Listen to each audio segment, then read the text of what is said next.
The Gina and Matty podcast.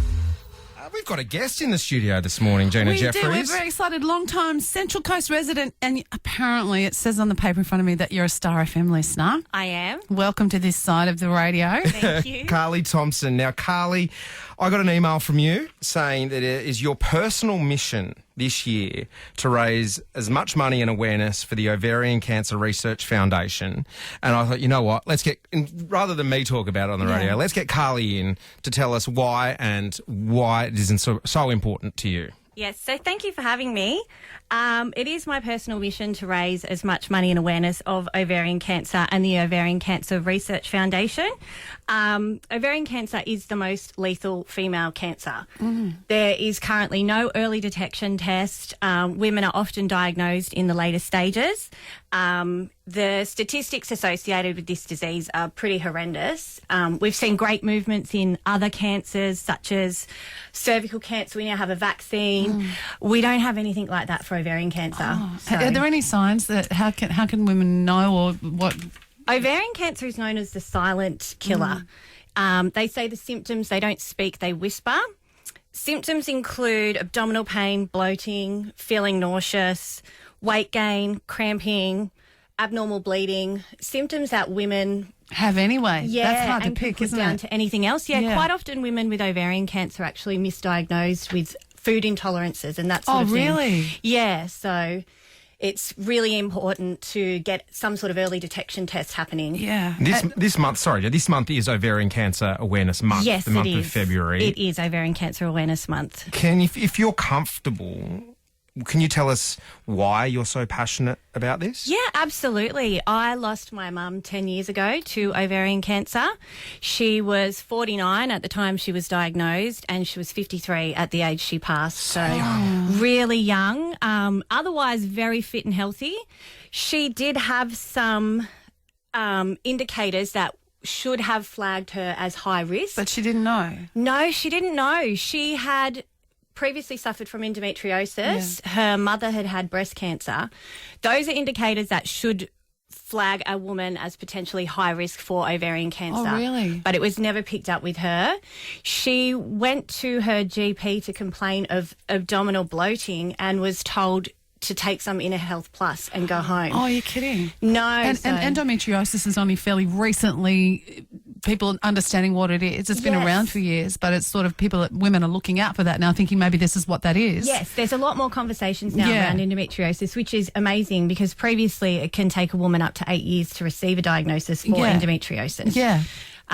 So it's really important to have these conversations. It's just 3 women a day are dying of ovarian cancer. Jeez. Other cancers, as much as cancer is, I feel like swearing on the radio, but I won't. Cancer is a horrible thing, right? Yes. Other cancers seem to have a little bit more of a spotlight on them, more so than ovarian cancer, I feel, because, you hear about, you got Movember for men's mental health and men's testicular cancer, prostate cancer. There's the pink day at the cricket for the Breast Cancer Foundation. So you putting a spotlight on it and coming in here and talking about it can only be a positive. Yeah, that's trying my to just aim. Get some awareness out. Yeah, put it on people's radars. Are there regular checks you should be doing? No, and that's part of the problem. There is no regular testing. There's no early detection test. It's diagnosed in the later stages.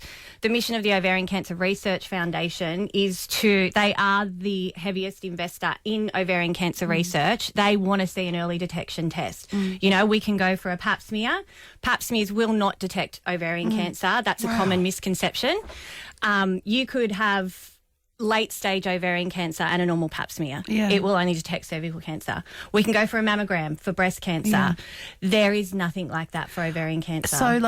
So if a woman's listening right now and goes, yeah, I have endometriosis and my mum had breast cancer and I have those symptoms you spoke about, bloating and bleeding and all kinds of things like that, can they go to the doctor and ask for a blood test, or how do they figure this out? To test for ovarian cancer, it's quite complex. There is just no one blood test.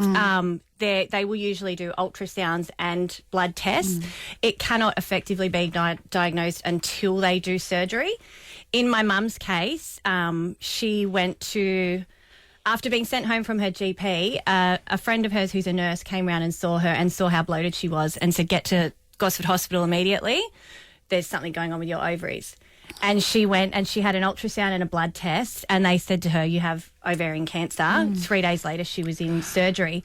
However, they couldn't 100% accurately diagnose ovarian cancer until they had sampled the tumours that were growing on her ovaries. Carly, well, thank you so much for sharing. No, that's okay. It's very important. And hearing that, I guess that's also another why, as you're trying to raise as much money so we can further progress the detection and the treatment of this. And this is why you're hosting a movie fundraiser here at Lake Haven at the Metro Cinemas. Yes, correct. Next Thursday night, Thursday the 27th of February, 6:30, Metro Cinemas at Lake Haven. We're going to be showing a special screening of the new Bridget Jones movie, Mad About a Boy.